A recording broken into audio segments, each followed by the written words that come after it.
السلام علیکم ورحمۃ اللہ وبرکاتہ۔ محمد فاروق آفیشیل میں خوش آمدید۔ پیر صاحب کے ایسے اور بیان سننے کے لیے ہمارا چینل سبسکرائب کریں۔ جزاک اللہ، اور دعاؤں میں یاد رکھیے گا۔ اعوذ باللہ من الشیطان الرجیم، بسم اللہ الرحمن الرحیم۔ الاخلاء یومئذ بعضهم لبعض عدو الا المتقین۔ صدق اللہ العظیم۔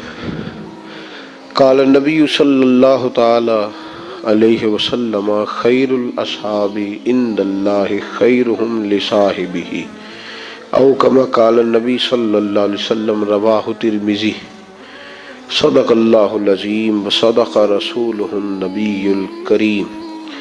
ان اللہ وملائکتہ یصلون علی النبی، یا ایہا الذین آمنوا صلوا علیہ وسلموا تسلیما۔ الصلاۃ والسلام علیک یا سیدی یا رسول اللہ، وعلی آلک واصحابک یا حبیب اللہ۔ اللہم صلی علی سیدنا و مولانا محمد معدن الجود والکرم، وآلہ وصحبہ وبارک وسلم۔ حمد و صلاۃ کے بعد انسان کے اللہ تعالیٰ نے بہت سارے رشتے اور ناطے بنائے۔ معاشرہ انسانوں سے مل جل کے بنتا ہے۔ بہت سارے لوگوں کی بہت ساری جگہوں پہ ہمیں ضرورت پڑتی ہے۔ کچھ تو ہمارے نسب کے رشتے ہوتے ہیں، نسل کے رشتے ہوتے ہیں، کچھ ہماری معاشرت ہوتی ہے، سوشل تعلقات ہوتے ہیں،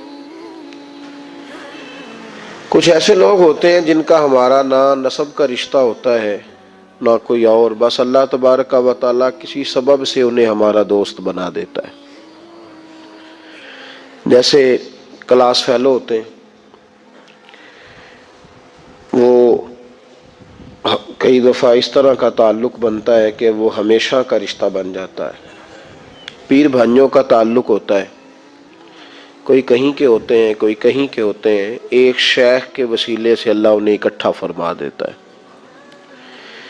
بزنس پارٹنر کئی دفعہ ہمارے اس طرح کے ہوتے ہیں کہ جن کو ہم پہلے سے نہیں جانتے ہوتے، لیکن ایک کاروباری تعلق کے طور پر ہمارا ان سے رشتہ بنتا ہے۔ کچھ سے مال خریدا جاتا ہے، کچھ کو مال بیچا جاتا ہے، ایک تعلق بن جاتا ہے۔ شادی بیاہ میں آنا جانا ہوتا ہے، دکھ سکھ کے اندر تعلق بن جاتا ہے۔ پھر اس سے ہٹ کر کچھ اسباب اور اللہ پیدا فرماتا ہے۔ کچھ لوگوں کے ساتھ انسان کا سفر ہونے لگتا ہے، اور کچھ بڑے خوش نصیب ہوتے ہیں جن کا مکے اور مدینے کا سفر اکٹھا ہوتا ہے، وہاں کے سفر میں اللہ اکٹھے فرما دیتا ہے۔ اب اس تعلق کا بھی ایک حق ہے۔ ہمارے ہاں یہ ہوتا ہے کہ دوستیاں بڑی جوش اور جذبے سے قائم ہوتی ہیں، بڑی اس وقت زبان پہ جملہ ہی صرف دوست کا ہوتا ہے، نام ہی اسی کا جپا جاتا ہے، اسی کی تعریف ہوتی ہے، اسی کا ذکر گھر میں، اسی کا ذکر دروازے پہ، اسی کا ذکر ہماری محفل اور مجالس میں۔ بڑی گرم جوشی سے دوستی شروع ہوتی ہے، لیکن اس کا انجام پھر صحیح نہیں ہوتا۔ اس کا رزلٹ کئی دفعہ خطرناک ہوتا ہے اور کئی دفعہ خوفناک ہوتا ہے۔ وہ تعلق جو بڑی تیزی کے ساتھ چلا تھا، اور چاہیے تو یہ تھا کہ اس کا انجام بھی بڑا خوبصورت ہوتا، پانی پرن سہیلیاں رنگا رنگ کڑے، پرسی تے پریا اس دا جانیے جس دا توڑ چڑھے، لیکن وہ دوستیوں کا رزلٹ صحیح نہیں نکلتا، انجام ٹھیک نہیں ہوتا۔ پھر بعد میں لوگ پریس کانفرنس کر کے کوتاہیاں بیان کرنے لگ جاتے ہیں۔ پریس کانفرنس سے مراد یہ کہ پھر ڈنڈورا پیٹا جاتا ہے، بتایا جاتا ہے کہ اس میں یہ بھی غلطی ہے، یہ بھی غلطی ہے، یہ بھی نقص ہے۔ خیر والے جو لوگ ہوتے ہیں ان کا یہ طریقہ نہیں ہوتا، جو اچھے تصورات کے، اچھے اخلاق کے، اچھے مزاج کے، اور زندگی کو اس کی بہاروں سمیت جو گزارنا چاہتے ہیں، ان کا یہ رویہ نہیں ہوتا۔ وہ پہلے تو لگاتے ہی سوچ سمجھ کے، اور جب لگ جاتی ہے پھر ان کی کوشش ہوتی ہے کہ وہ اپنی اس دوستی کے اندر پختگی پیدا کریں، جہاں درگزر کرنا پڑے وہاں درگزر کریں، جہاں کہیں کوئی کسر اٹھانی پڑے، کوئی تھوڑا سا نقصان برداشت کرنا پڑے، وہاں وہ نقصان برداشت کریں۔ وہ صرف سکھوں کے دوست نہ بنے، وہ تکلیفوں کے بھی دوست بنے۔ ہمارے بزرگ ہمیں مشورہ دیتے ہیں، وہ کہتے ہیں اگر چھوٹے سے بھی نبھانا ہے تو نے خود ہی نبھانا ہے۔ اگر تو دل کے ساتھ تہیہ کر لے کہ یہ بندہ چھوٹا ہے، وہ کسی طرح کا بھی چھوٹا ہو، مالی طور پہ کمزور ہو، عمر میں چھوٹا ہو، یا اعصاب کا کمزور ہو، علم میں چھوٹا ہو، چھوٹے کے ساتھ اگر نبھانا ہے تو پھر بھی تہیہ کر لے دل سے کہ میں نے اس کے ساتھ نبھانا ہے، تو انشاءاللہ نبھ جائے گا۔ اور اگر تو نے کسی اونچے کے ساتھ نبھانا ہے،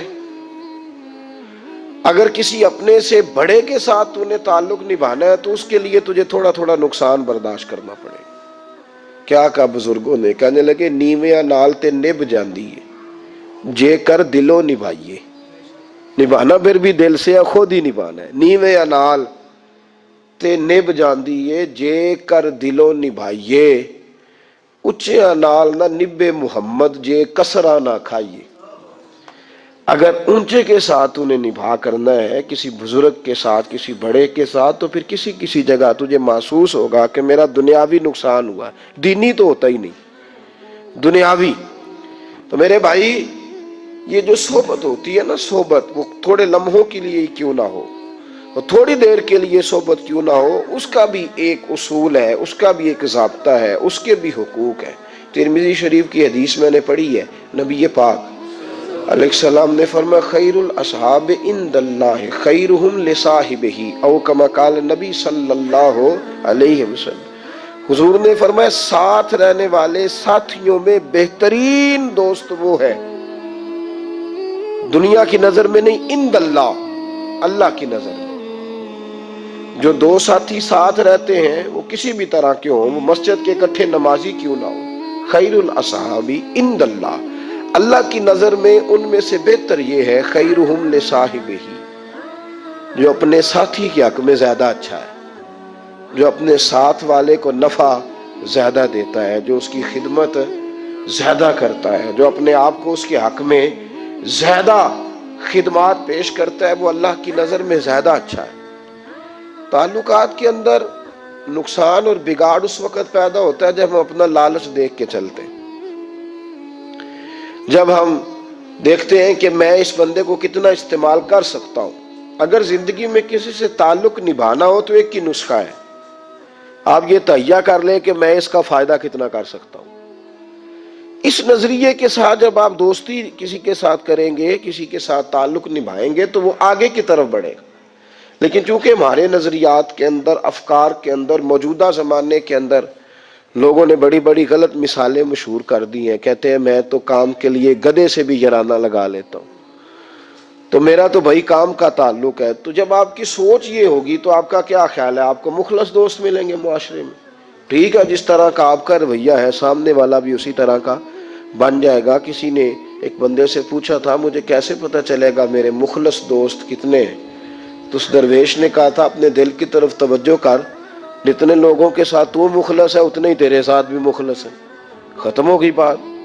تو ادھر دیکھ لینا، یہاں جن کا تیرے ساتھ یہ تعلق ہے کہ میں نے ان کو استعمال کرنا ہے اور میں نے ان سے نفع لینا ہے، تو پھر لوگوں کا بھی تیرے ساتھ اتنا ہی تعلق ہے۔ تو اپنے دوستوں کے حق میں، ساتھیوں کے حق میں، مصاحبوں کے حق میں، تعلق والوں کے حق میں ہمیشہ یہ کوشش کریں۔ ہمیشہ ہمارے ہاں لوگ وارث بنتے ہیں لیکن صرف سکھوں کے، ہم نہ وارث بنتے ہیں صرف سکھوں کے، دکھوں کے وارث۔ اصل یارانہ اس کا ہوتا ہے جو دکھوں کا وارث بنتا ہے، جو تکلیفوں کا وارث بنتا ہے، جو آزمائشوں کا وہ تیری آنکھ ہو یا سنگ ملامت کی چبھن، کون پہنچا ہے میرے درد کی گہرائی تک، دور شہرت میں تو یاروں نے کیا یاد بہت، ساتھ آیا نہ کوئی کوچے رسوائی تک، ساری عمر یاٹا گد ہے لکھاں کیتے نے پیڑے، یا وقت آیا ہی تے محمد بخشا کوئی نہیں ہوں بیٹھا نیڑے۔ کوئی دکھوں کے وارث ہی نہیں بنتے۔ دوستی جب آپ کسی سے نبھانا چاہیں، تعلقات کو جب آپ وسعت دینا چاہیں، تو اس کے لیے ضروری ہے میرے بھائی کہ آپ کہیں کہیں کمی بھی برداشت کریں۔ جس گرم جوشی سے آپ دوستی لگاتے ہیں پھر محسوس کریں۔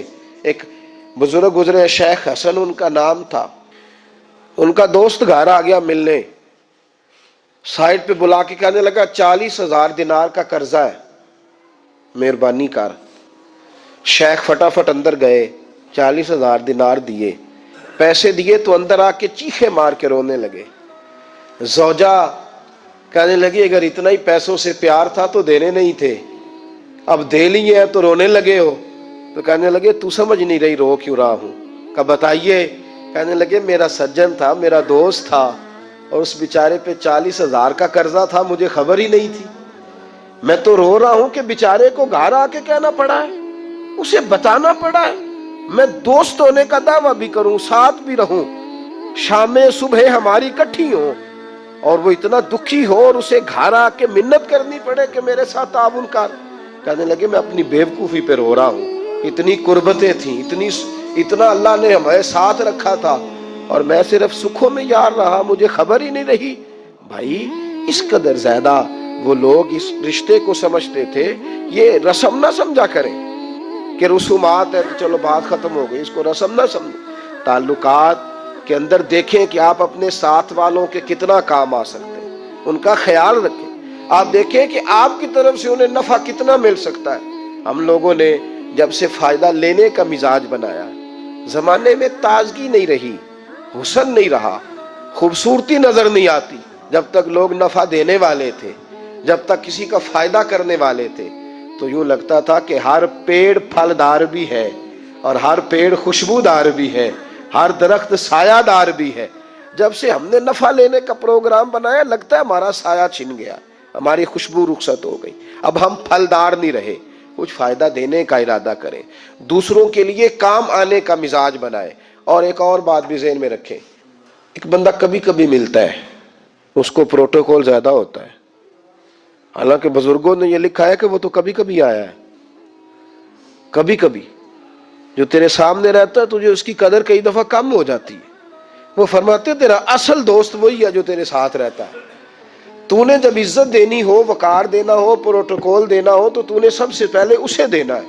ایک بہت بڑے شیخ گزرے، تو ایک شخص اپنی بیوی اور اپنے ازدواجی معاملات کی کوئی شکایت کر رہا تھا، تو وہ اس کو سمجھا رہے تھے، کہہ رہے تھے مجھے پتا چلا ہے تو اپنی بیوی کے سامنے دوسری عورتوں کی تعریفیں کرتا ہے۔ تو کہتا ہے وہ دیکھ میری پھوپھی کی بیٹی کتنی اچھی ہے، وہ دیکھ فلاں کس قدر خدمت گزار ہے۔ کہنے لگے تجھے خیال نہیں آتا اگر کبھی تیری پھپھو کی بیٹی یا تیری کزن کوئی آ بھی جاتی ہے تو ایک دن تجھے روٹی پکا کے دے لے گی، لیکن تیرے سامنے جو روز دسترخوان سجاتا ہے وہ تیری اپنی بیوی ہے، اور تیرے روز کپڑے دھو کے جو تیرے سامنے رکھتی ہے وہ تیری اپنی بیوی ہے، اور بچے تیرے ہیں، اور ساری ساری رات بیدار رہ کے جو ان کی پرورش کرتی ہے وہ تیری بیوی ہے۔ تو کس طرح کر کے، ہمارا یہ مزاج ہے، قریب والوں کے ساتھ ہمارا رویہ خشکی کا، قریب والوں کے ساتھ ہمارا رویہ سختی کا، اور جو دور سے چل کے آئے کبھی کبھی ملے اس کے لیے ہمارے بازو بڑے۔ حضرت خواجہ شمس العارفین سیالوی رحمت اللہ تعالی علیہ شاگردوں کو پڑھا رہے تھے، مریدوں کو پڑھانے، جو بزرگ ہوتے تھے وہ پڑھایا کرتے تھے مریدوں کو۔ اب تو اللہ خیر کرے، بانج علموں جو کرے فقیری، او کافر مرے دیوانہ ہوں۔ اب سارے علم لدنی والے ہیں، اللہ جانے کہاں سے پڑھ کے آئے ہیں اور کہاں پڑھا رہے ہیں، اللہ ہی بہتر جانتا ہے۔ تو حضرت شمس العارفین پڑھا رہے تھے، مرید بیٹھے تھے، اور دیکھیں اس درویش کا عروج دیکھیں کہ ان پڑھنے والوں میں ایک مرید پیر سید مہر علی شاہ صاحب بھی بیٹھے تھے، حضرت عارف گولڑوی رحمت اللہ تعالی علیہ۔ کتھے مہر علی تے کتھے تیری ثنا، مشتاق اکھیں کتھے جاڑی۔ حضرت سیدنا پیر مہر علی شاہ صاحب بھی پڑھ رہے ہیں، ایک بڑے نورانی چہرے والے بزرگ آ گئے، حسن، خوبصورتی، لبوں پہ معصومیت، بڑا پیار۔ وہ بزرگ آئے تو لوگوں کی نظریں جم گئی ان پہ، دیر تک طالب علم، مریدین، سالکین ان کی طرف دیکھتے رہے۔ وہ بزرگ تھوڑی دیر ملے، روانہ ہونے لگے، تو حضرت شمس العارفین فرمانے لگے مریدوں اور شاگردوں سے پتہ ہے کون ہے؟ حضور نہیں۔ فرمانے لگے خضر علیہ السلام ہے، اور اگر کسی نے ملنا ہو تو گلی میں ہوں گے، مل لو۔ سارے اٹھ کے چلے گئے، پیر میرے علی شاہ صاحب بیٹھے رہے۔ تو آپ نے فرمایا تم نے نہیں ملنا؟ کہنے لگے نہیں حضور میں یہی ٹھیک ہوں۔ کب مل لو، آئے ہیں باہر۔ کہنے لگے حضور اس سے نہ ملوں جس سے خضر بھی ملنے آتا ہے، اس سے نہ ملوں جسے خضر بھی ملنے آتا ہے. ایک در پھڑیے محکم پھڑیے ایک دے ہو کے مریے. اس سے نہ ملوں جسے خضر بھی ملنے آتا ہے. اب بھی کہنے لگے سونے میرا خضر تو ہی ہے. بات ختم ہو گئی. اپنا سنگی جو سارا دن ساتھ رہتا ہے, محنت کرتا ہے, محبت کرتا ہے, ہر دکھ سکھ میں شریک ہوتا ہے, اس کے ساتھ روڈ رویہ, اس کے ساتھ ہمارا رویہ خستہ, سلام بھی چلو لے لیں گے ٹائم ملا, اور کوئی بندہ باہر سے چل کے آگے تو مفت کی تعریفیں, تو ابھی اسے ملا نہیں, تجھے کیا پتا وہ کس طرح کا. یہ بیچارہ جو تیرا بزنس پارٹنر ہے, جو تیرے دفتر میں تیرا کلیگ ہے, جو تیرا پیر بھائی ہے, جو مسجد میں تیرے ساتھ نماز پڑھتا ہے, اس کے ساتھ رویہ صحیح کر. یہ تیرا ہمیشہ کا دوست ہے, اس نے ہمیشہ تیرے ساتھ رہنا.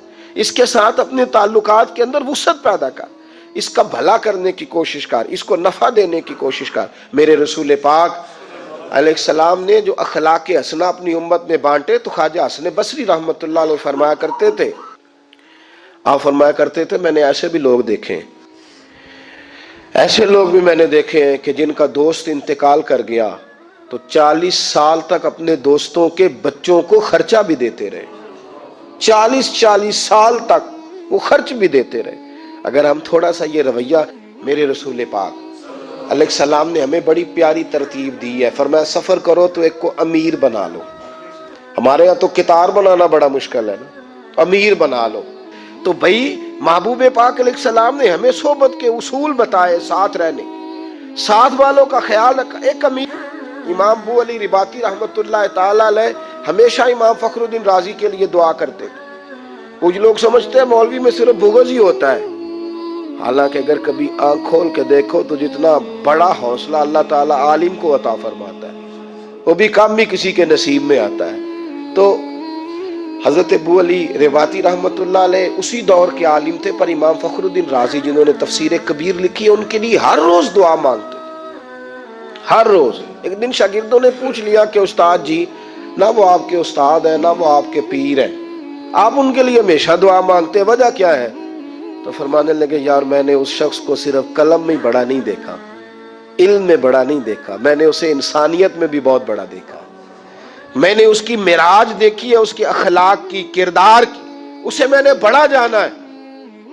اور میں کس طرح؟ تو کہنے لگے ایک حج میں نے ان کے ساتھ کیا تھا, ایک سفر میں نے ان کے ساتھ کیا تھا. اس سفر کے اندر انہوں نے ہم سے کہا کہ ایک کو امیر بنا لیں سنت کے مطابق اور باقی ان کے پیچھے فرما برداری کریں. تو فرماتے ہیں کہ ہم نے کہا آپ ہی ہمارے بزرگ ہیں, سب سے بڑے آپ ہی ہیں, تو عالم بھی ہیں, شیخ بھی ہیں, آپ بن جائیں. تو کہتے ہیں امام راضی امیر بن گئے. تو اب ہمارے ہاں تو امیر کی ڈیوٹی حکم چلانے کی ہے نا, اس نے حکم چلانا ہے اور بار بار کہنا ہے تم میری بات نہیں پھر مانو گے. لیکن کہتے ہیں یہ ہم نے عجیب امیر بنایا کہ یہ امیر لکڑیاں بھی خود کٹھی کر کے لاتا, آگ بھی خود جلاتا, کھانا بھی خود پکاتا, روٹیاں بھی خود بناتا, اور پھر جہاں جہاں حاجی بیٹھے ہوتے وہاں جا کے تقسیم بھی خود کر کے آتا. کہتے ہم کہتے حضور آپ یہ کر رہے ہیں, ہمیں خدمت کا موقع دیں. تو فرمانے لگے امیر میں ہوں, ڈیوٹیاں میں لگاؤں گا, لہذا میں نے جس کی لگانی تھی لگا لی ہے. فرماتے سارا سفر حج کا, سارا سفر 6 مہینے ہمیں بیت گئے جاتے ہوئے. ایک رات ایسی بھی آئی جو بڑی ٹھنڈی تھی اور بارش بھی بڑی تیز تھی, ہمارے پاس کوئی سایہ نہیں تھا. تو امام فخر الدین رازی رحمت اللہ علیہ نے اپنی موٹی چادریں نکالی, تو 3 جگہ پہ جگہ مل گئی چادر باندھنے کی, 4تھی جگہ پہ جگہ نہیں ملی. تو کہتے ہیں امام راضی چادر کا کونا پکڑ کے ساری رات کھڑے رہے, اور ہم 5-7 حاجی تھے تو چادر کے نیچے بیٹھے رہے. بھائی یہ وہ اخلاق ہے. دیکھو سننا کتنا مشکل ہے تو کرنا کتنا مشکل ہوگا, لیکن بزرگوں کا ایک جملہ آپ کو بڑا نفع دے گا. وہ کہتے تھے اس کو کرے نا, اس کام کو تو مزہ ہی بڑا آتا ہے, پھر بندے کے لیے آسان بڑا ہو جاتا ہے. خدمت کرنے میں لطف بڑا ہے, خدمت لینے میں لطف نہیں, کرنے میں لطف ہے. لطف آتا ہے تو آسان ہو جاتا. کہتے ساری رات ہم حاجی نیچے بیٹھے رہے اور امام راضی بھیگتے رہے. ہم نے بڑا کہا کہ حضور آپ کیا کر رہے ہیں؟ فرمایا تم مجھے مشورے دیتے ہو, تمہیں پتہ نہیں امیر کی اطاعت واجب ہے. مجھے مشورے دیتے ہو, امیر بھی مانتے ہو, مشورے بھی دیتے ہو. تو کہتے ہیں امام راضی ساری رات بھیگتے رہے. میں نے اس شخص کو بہت بڑا آدمی دیکھا, اس لیے میں شیخ کے لیے مرشد, استاد اور ماں باپ کے لیے دعا بعد میں کرتا ہوں, امام راضی کے لیے پہلے کرتا ہوں. تو بھائی آپ جب خدمت کا مزاج بناتے ہیں پھر آپ کی دوستیاں ٹوٹتی نہیں. جب آپ نفع دینے کا مزاج بناتے ہیں پھر تعلقات میں کمی نہیں آتی. پھر یہ نہیں ہوتا کہ جب تو پارٹنر بنے تھے تو پھر کا یار 200 کا حساب نہ کر, اب 2-4 ہزار کی کیا بات, جو میرا ہے وہ تیرا ہے, جو تیرا ہے وہ میرا ہے. اور جب 3 سال کے بعد پارٹنرشپ ختم ہوئی تو پھر کا یہاں سے گجرا والا ایک دن گئے تھے تو کرایہ میں نے دیا تھا 15 روپے, وہ بھی نکال. وہ بوتلیں پی تھی فلانے کھوکھے پہ بیٹھ کے تو وہ 20 روپے وہ بھی میرے بنتے. تو اس حد تک تو نیچے آ گیا. کل تو بڑے بلند و باغ دعوے کر رہا.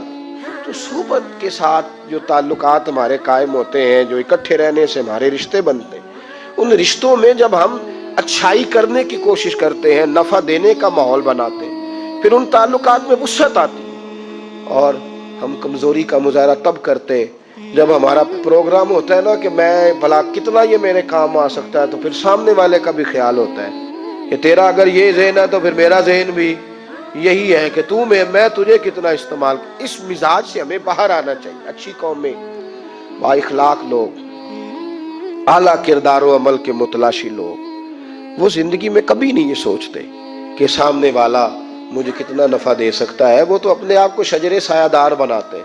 وہ کہتے ہیں میں کتنا کسی کے لیے سایہ فراہم کر سکتا ہوں, میں کس قدر زیادہ کسی کے کام آ سکتا ہوں, کس قدر. حضرت شمس العارفین سیالوی رحمت اللہ علیہ کی ایک اور بات یاد آئی. کچھ لوگ نا, ہم جو دیہاتی لوگ ہوتے ہیں ہمارا بھی ایک اپنا مزاج ہوتا ہے. حضرت سیالوی ایک دن مریدوں کے ساتھ گزر رہے تھے تو ایک نوجوان کو دیکھا, وہ بیر کھانے کا بڑا شوقین تھا. تو اس نے روڑے بہت سارے اکٹھے کر لیے, اکٹھے کر کے سامنے رکھ لیے. اب سامنے بیری تھی تو اس کا خیال تھا کہ میں پہلے فائر اچھے طریقے سے کر لوں پھر شکار اکٹھا کروں گا, کہ سارے روڑے اکٹھے مار لوں, بیر گریں گے تو اکٹھے کر لوں گا. اور مست ہو کے نا دیہاتی ماحول میں وہ زور زور سے نا آنکھیں بھی بند ہے اور روڑے مار رہا ہے بیری کو. تو حضرت شمس العارفین بھی گزر رہے تھے. گزرے تو 2 روڑے حضرت کو بھی لگے. اور فرمانے لگے, او بھائی میرا خیال رکھنا, میں بوڑھا ہوں, میرے تو زخم بھی جلدی نہیں بھرتے. اس نوجوان نے نظر اٹھائی, آنکھ کھلی, او ہو پیر صاحب کو دوڑ لگا گیا. تو مرید بھی ساتھ بڑھے, تو ماریں گے پکڑ کے کہ پیر کو روڑے مار دیے. تو نوجوان جب بھاگا نا, اللہ اکبر, تو رب کریم کے بندوں کی باتیں اللہ کے لشکروں میں سے لشکر ہوتی ہے. حضرت شمس العارفین فرمانے لگے, جاؤ اسے پکڑ کے لاؤ. جوان کو پکڑ کے لائے تو فرمایا کیوں بھاگتا ہے؟ اس نے کہا بابا جی ڈر آتا ہے کہ مرید ماریں گے. تو آپ نے فرمایا یار ڈر نہ, ویسے تو کر کیا رہا تھا؟ کہ حضور بیری کو روڑے مار رہا تھا بیر کھانے کو. تو کہا پھر کیا ہوا؟ کہنے لگے حضور 2 روڑے آپ کو بھی لگ گئے. تو فرمانے لگے تو شمس العارفین پر 2 روڑے لگ گئے تو کیا ہوا؟ بیری کو روڑے لگتے ہیں تو وہ کیا کرتی ہے؟ کہا حضور بیر دیتی ہے. تو فرمانے لگے تو مجھے بیری سے بھی گیا گزرا سمجھتا ہے؟ انہیں بیری سے بھی گیا گزرا سمجھا ہے؟ اسے تو روڑے مارے وہ بیر دے اور مجھے لگ جائے تو میں تجھے جواب میں گولیاں ماروں, مجھے تو بیری سے بھی گیا گزرا سمجھتا ہے. فرمایا آجا سینے سے لگ جا, آج کے بعد جس طرح بیٹوں کی پرورش کروں گا تیری بھی اسی طرح کروں گا. دیکھنا جو میرے درخت سے تجھے بیر ملیں گے ان کی لذت تجھے دنیا میں بھی آئے گی اور آخرت میں بھی آئے گی, اگلے جہان بھی تجھے اس کا کیف ملے گا. تو جب نفع دینے کا پروگرام ہوتا ہے نا, نفع دینے کا, بڑے لوگ ہوتے ہیں جن کے پاس خوشبو ہوتی ہے, وہ جہاں جاتے ہیں خوشبو ہی چھوڑ آتے ہیں. جہاں جاتے ہیں جگر راہ وفا میں نقش ایسے چھوڑ آیا ہوں, ارے میں جس منزل سے گزرا ہوں وہ اب تک یاد کرتی ہے, وہ یاد کرتی ہے منزلیں جہاں جہاں سے میں ہو کے آیا ہوں. اور پھر کوئی شعر بول پڑا, اس نے کہا کہ ہمارے بعد اندھیرا ہی رہے گا دنیا میں, بڑے چراغ جلاؤ گے روشنی کے لیے مشکل ہو جائے گا, اس لیے کہ ہم کام اتنا کر جائیں گے, ہم اس قدر زیادہ خوشبوئیں بانٹ جائیں گے کہ پھر تم کہو گے کہ آپ انہیں ڈھونڈو چراغ رخ زیبا لے کر. نفع اپنے ساتھ والوں کا نفع کرے, فائدہ کرے. امام غزالی حدیث لائے, نبی پاک صلی اللہ علیہ وسلم نے ایک صحابی سے کہا یار آج مسواک کاٹ کے کرنے کو دل کرتا ہے, چل میرے ساتھ. چلو چلیں. صحابی حضور کے ساتھ گئے, کہتے میں نبی پاک علیہ السلام کے ساتھ, ہم جب پہنچے درختوں کے پاس تو میرا خیال تھا کہ مجھے حکم ہوگا, لیکن حضور نے فرمایا یہ چھری یہ خنجر مجھے دو, آج مسواکیں میں کاٹتا ہوں. کہتے سرکار نے مسواکیں کاٹی 2, ایک تھی سیدھی ایک تھی ٹیڑھی، بتائیے سیدھی پیر صاحب کی کہ مرید صاحب کی؟ مطلب ہمارے ہاں تو پیروں کا مسئلہ ہی بڑا منفرد ہے نا. اب ایک سیدھی ہے ایک ٹیڑھی ہے. تو وہ صحابی کہتے ہیں دونوں مسواکیں لے کے محبوب علیہ الصلوۃ والسلام جب واپس چہرہ انور کو پھیرا تو اب میری بھی نظر مسواکوں پہ تھی اور مجھے پتا تھا کہ وہ ٹیڑھی میرے حصے میں آئے گی، لیکن میں نے محبوب کے اخلاق کا کمال یہ دیکھا کہ حضور نے سیدھی مسواک مجھے عطا فرمائی، سیدھی مسواک مجھے دی، اور ٹیڑھی استعمال کرنے لگے تو میں، اب صحابہ میں بناوٹ تو رکھی نہیں اللہ تعالیٰ نے، وہ جو کہتے تھے روح کی آواز کے ساتھ کہا کرتے تھے، کہتے میں نے تڑپ کے کہا یا رسول اللہ ایسے نہ کریں، حضور بندہ نوازی کریں، یہ والی آپ رکھیں. تو محبوب علیہ السلام نے فرمایا تھوڑی دیر بھی کو کسی کے ساتھ رہے تو اس صحبت کے بارے میں اللہ قیامت کے دن سوال پوچھے گا. تو میں چاہتا ہوں جب تیرا میرا مقدمہ جائے تو کہے کہ یا اللہ محبوب نے مجھے سیدھی مسواک عطا فرمائی. میں چاہتا ہوں کہ اس مقدمے میں تیری گواہی اچھی جائے، لیکن ہم میٹھا میٹھا اپنے لیے رکھتے ہیں. اگر آپ ناراض نہ ہو تو ہمارا تو رواج ہے، ہم شادی پہ کپڑے خریدنے جاتے ہیں تو کہتے ہیں پہلے میرے لیے دکھا، وہ دکاندار دکھاتا ہے تو پھر ایک دوسرا جملہ بولتے ہیں، کہتے ہیں اب ذرا دینے لینے والے بھی دکھا. وہ کون سے ہوتے ہیں؟ دو کیٹیگری ہیں نا، ایک پہننے والے اور ایک، وہ کون سے ہوتے ہیں بھائی بتائیں نا؟ جو میں نے پہننے ہیں وہ مطلب لینے دینے والے اور پہننے والے، اس کا ترجمہ یہ ہے کہ جو کسی کو دینے ہیں وہ اس طرح کے دینے ہیں کہ جو پہننے والے ہو ہی نہ. بھائی جو میں نے پہننے ہیں وہ دکھاؤ. اب جو لینے دینے والے ہیں یعنی سامنے والے کو وہ دینے ہیں جو پہننے والے نہ ہو، ایسا نہ کریں، یہ رویہ درست نہیں، اس کو پسند نہیں کرتا اسلام. محبوب کے غلاموں کا یہ مزاج نہیں کہ وہ جب دینے پہ آئے تو رنگ اور ہو، اور جب اپنا ان کا انداز ہو تو پھر انداز اور ہو. اس لیے نبی پاک صلی اللہ علیہ وسلم نے ہمیں جو طریقہ، حضرت حذیفہ بن یمان رضی اللہ تعالیٰ عنہ حضور کے صحابی ہیں، جناب حذیفہ بن یمان رضی اللہ تعالیٰ عنہ فرماتے ہیں میں محبوب علیہ السلام کے ساتھ سفر پہ تھا، تو سفر میں نے دیکھا کہ گرمی بڑی شدید ہو گئی، حضور کے چہرے اطہر پر بھی پسینہ، مجھے بھی. کہتے ہیں سامنے نا ایک حوض نظر آیا، جھیل نظر آئی، پانی کا کنواں نظر آیا، تو حضور کی دلچسپی میں نے ادھر دیکھی. تو میں نے کہا حضور کیا ارادہ مبارک ہے؟ تو حضور فرمانے لگے دل کرتا ہے نہا نہ لے. تو ٹھیک ہے یا رسول اللہ نہا لیتے ہیں، گرمی کا موسم ہے نہا لیتے ہیں. کہتے حضور کپڑوں سمیت غسل کرنے لگے، لیکن پھر بھی مجھے فرمایا ذرا چادر تو تان لو.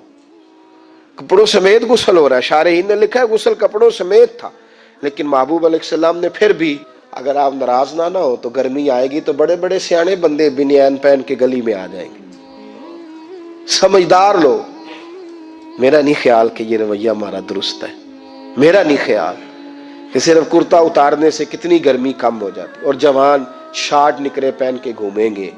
یہ سنجیدہ لوگوں کا رویہ نہیں.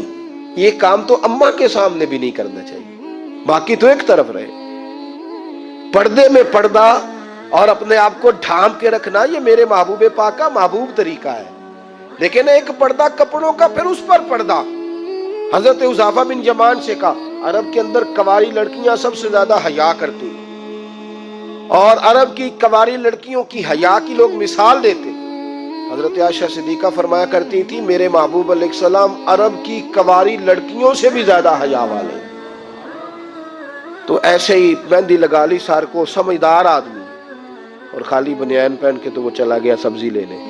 وہ گرمی بڑی تھی، کیا مطلب یہ غیر اور لڑکے نے ٹخنوں سے نیچے. تو میں تو جو پیار والے ہوتے ہیں جن کا مجھے اندازہ ہے کہ غصہ نہیں کریں گے، ان سے کبھی پوچھ بھی لیتا ہوں کہ خالی پنڈلیاں ننگی ہونے سے کتنی گرمی کم ہو گئی. ہم نے جنازہ نکال دیا تہذیب کا. ان چیزوں کا ہمیں خیال کرنا چاہیے. مہذب معاشرے یہ رویہ اختیار نہیں کرتے. بہرحال دام برسر مطلب حضرت حذیفہ بن یمان کہتے ہیں میں چادر تان کے کھڑا ہو گیا، حضور غسل کرنے لگے، اور حضور کو جب غسل کر رہے تھے ٹھنڈک پہنچی تو حضور کے چہرے پہ میں نے بڑی خوشی دیکھی. کہتے ہیں میں بڑا خوش ہوا کہ میری خدمت قبول ہو گئی، لیکن محبوب بھی بڑا خیال کرتے ہیں ساتھ والوں کا. میرے کریم رسول علیہ الصلوۃ والسلام فارغ ہوئے تو فرمایا حذیفہ چل اب میں چادر تانتا ہوں تو غسل کر لے. کہا نہیں حضور ٹھیک ہے. فرمایا یار جتنی گرمی مجھے لگ رہی ہے نا اتنی تجھے بھی تو لگ ہی رہی ہے نا.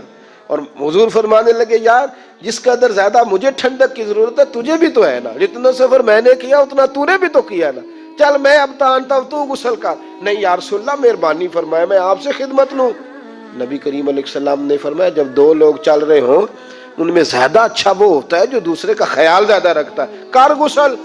حضرت حذیفہ کہتے ہیں میں نے تھوڑا سا غسل کیا تو میں نے چھوڑ دیا، حضور نے چادر تانی ہوئی تھی، فرمایا محبوب نے نہیں بھائی اتنی دیر ہی نہائے گا جتنی دیر میں نہاتا رہا ہوں، پورا غسل کر، یہ میری چاہت ہے، مکمل اتنا ٹائم لگا جتنا ٹائم میں نے لگایا تھا۔ حضرت حذیفہ بن یمان فرماتے ہیں آج بھی جب میں اس واقعے کو یاد کرتا ہوں تو میں اس کی لذت بھی محسوس کرتا ہوں، میں اس واقعے کا کیف بھی محسوس کرتا، اس کا سرور بھی اللہ مجھے عطا کرتا ہے۔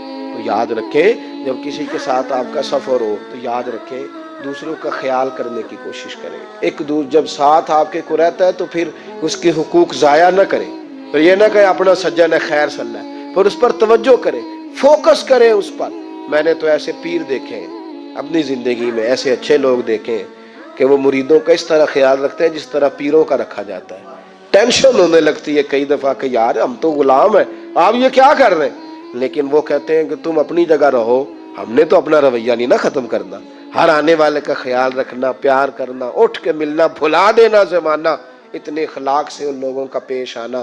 ساتھیوں کا خیال رکھیں، دوستوں پر توجہ دیں، اپنے دائیں بائیں جن سے ہمیشہ آپ کا رشتہ رہتا ہے ان کا زیادہ سے زیادہ نفع کریں، ایسا نہ ہو کہ لوگ کہیں ساری زندگی اس کے ساتھ رہا ہے پر صفر کا صفر ہی رہا ہے، اس کا کچھ نہیں بنا۔ وہ والی لکڑی بنے، وہ والی لکڑی کہ لوہا پانی میں کبھی تیرتا نہیں، لیکن کچھ لکڑیاں ایسی ہوتی ہیں جو لوہے کو بھی پانی میں تیرا دیا کرتی ہیں، وہ تیرا دیتی ہیں۔ اس قسم کی لکڑی بنو کہ لوہا بھی آئے تو ہمارے ساتھ لگ کے تیرنا شروع ہو جائے۔ اللہ ہمیں اپنے محبوب کے اخلاق ازنا کا فیض عطا کرے۔ سبحان اللہ۔